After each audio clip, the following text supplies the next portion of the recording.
E aí, pessoal, beleza? Espero que estejam todos bem. Bem-vindos a mais uma aula de mecânica clássica.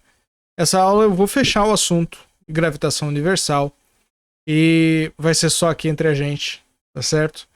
Não vou fazer conta nenhuma.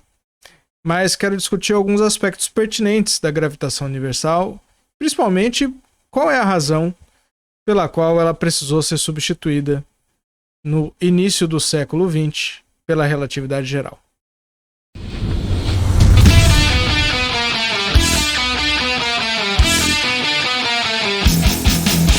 Bom, no decurso dessas aulas, a gente viu que Newton propôs uma lei de forças para a gravitação, que é uma lei do inverso do quadrado da distância, e que essa lei ela também se baseava em dois princípios fundamentais, que são o princípio de superposição.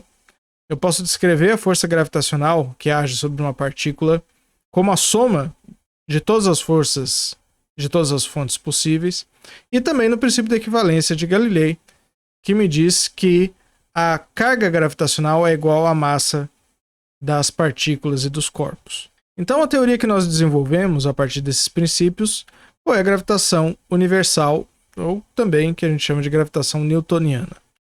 O objeto principal da teoria é o potencial gravitacional, e o potencial gravitacional nós vimos que, em função do teorema de Gauss e da lei de Gauss gravitacional, obedece uma equação chamada de equação de Poisson. E o primeiro problema da gravitação newtoniana é justamente a equação de Poisson. A equação de Poisson, ela me dá uma distribuição espacial de campo gravitacional quando eu tenho uma fonte determinada. Ela não me dá uma distribuição temporal e, portanto, eu não tenho dinâmica no campo gravitacional newtoniano. Então, o que o campo gravitacional newtoniano descreve?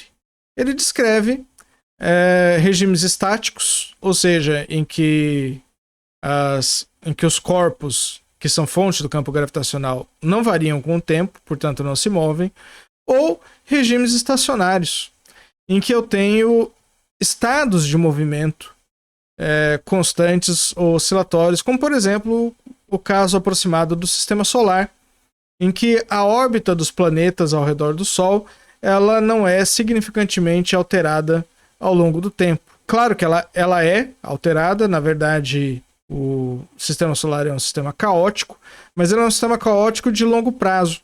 Nesse tipo de sistema, a gravitação newtoniana tende a concordar razoavelmente bem, pelo menos em primeira ordem, em teoria de perturbação, com os dados observacionais que nós temos da órbita dos planetas.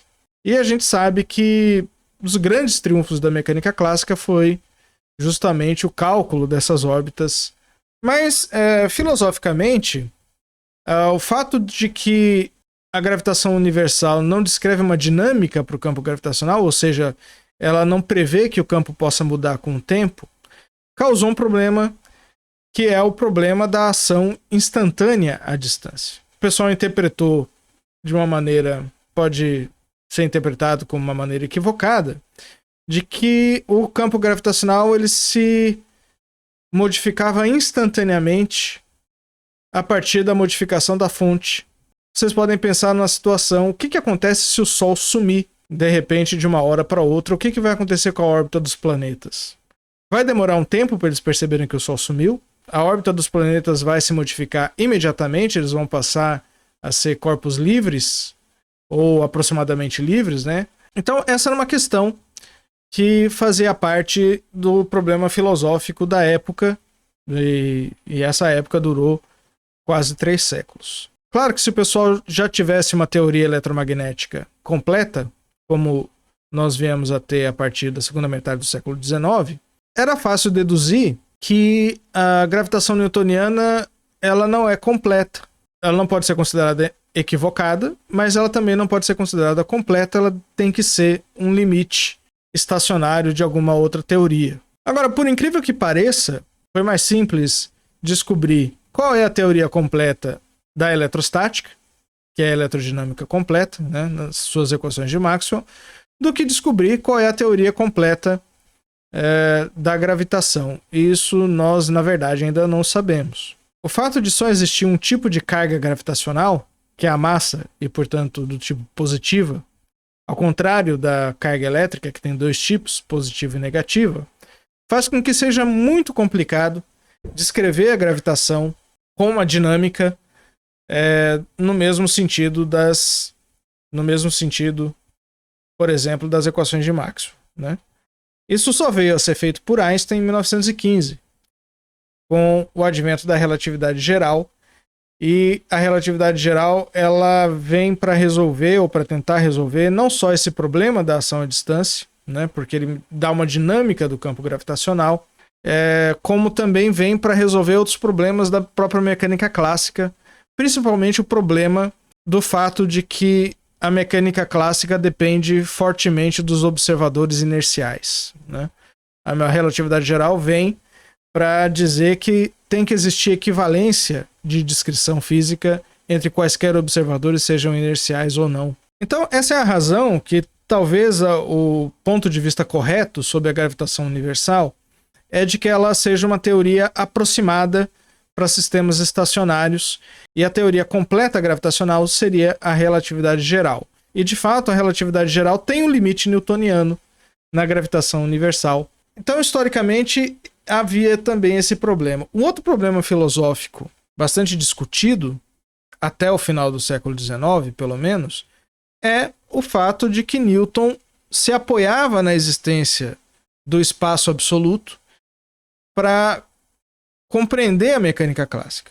Muito embora a gente não precise utilizar o espaço absoluto em mecânica clássica, nós podemos utilizar o conjunto infinito de referenciais inerciais, sem ter nenhum deles como preferencial. Contudo, Newton acreditava e difundia a ideia da existência do espaço absoluto, que para ele deveria ser o centro de massa do sistema solar, já que o universo, na época, se restringia a uma parte do sistema solar, sequer a todo ele. E já no século XIX havia um filósofo, Ernest Mach, que discordava da existência do espaço absoluto e argumentava a favor da relatividade entre todos os espaços de descrição ou de todos os referenciais.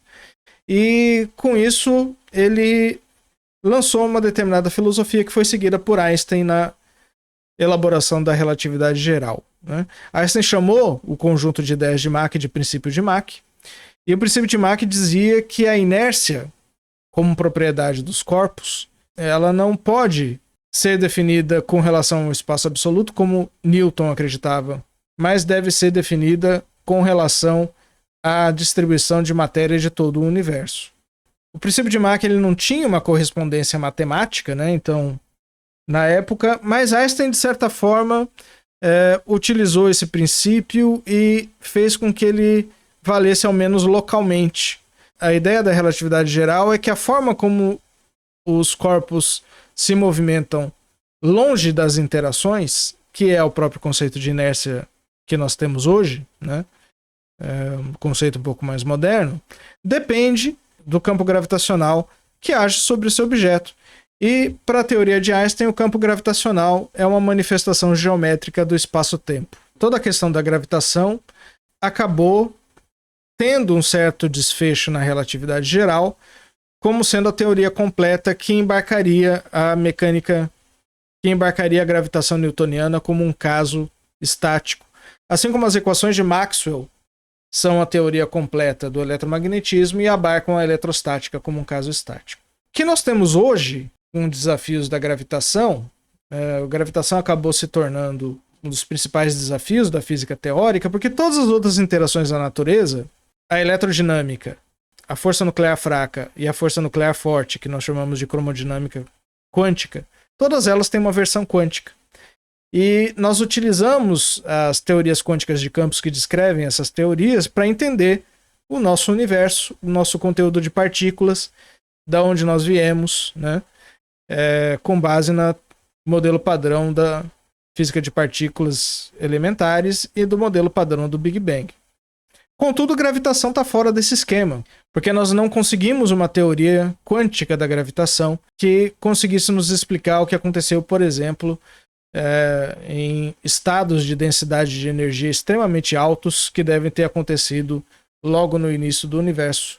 Hoje o Holy Grail da física teórica é descobrir essa teoria quântica da gravitação. Existem candidatos, todos eles ainda num estado incipiente de desenvolvimento. A gravitação ela constitui um capítulo essencial e muito fascinante da física teórica e da física experimental hoje, visto que nós descobrimos há pouco tempo atrás como detectar ondas gravitacionais. Então eu espero que, apesar de ter sido uma parte bastante técnica, a gente fez bastante conta, e o que não é comum num curso de mecânica clássica, fazer tanta conta em gravitação, mas eu espero que vocês tenham se interessado pelo tema e continuem estudando. Grande parte do objetivo em fazer os cálculos que nós fizemos, principalmente da equação de Poisson e equação de Laplace, é que vocês tomassem conhecimento e habilidades e desenvolvessem habilidades matemáticas necessárias para vocês fazerem física moderna, especialmente mecânica quântica. Um abraço a todos. No próximo vídeo já vai ser sobre formalismo lagrangiano. Bons estudos e até a próxima.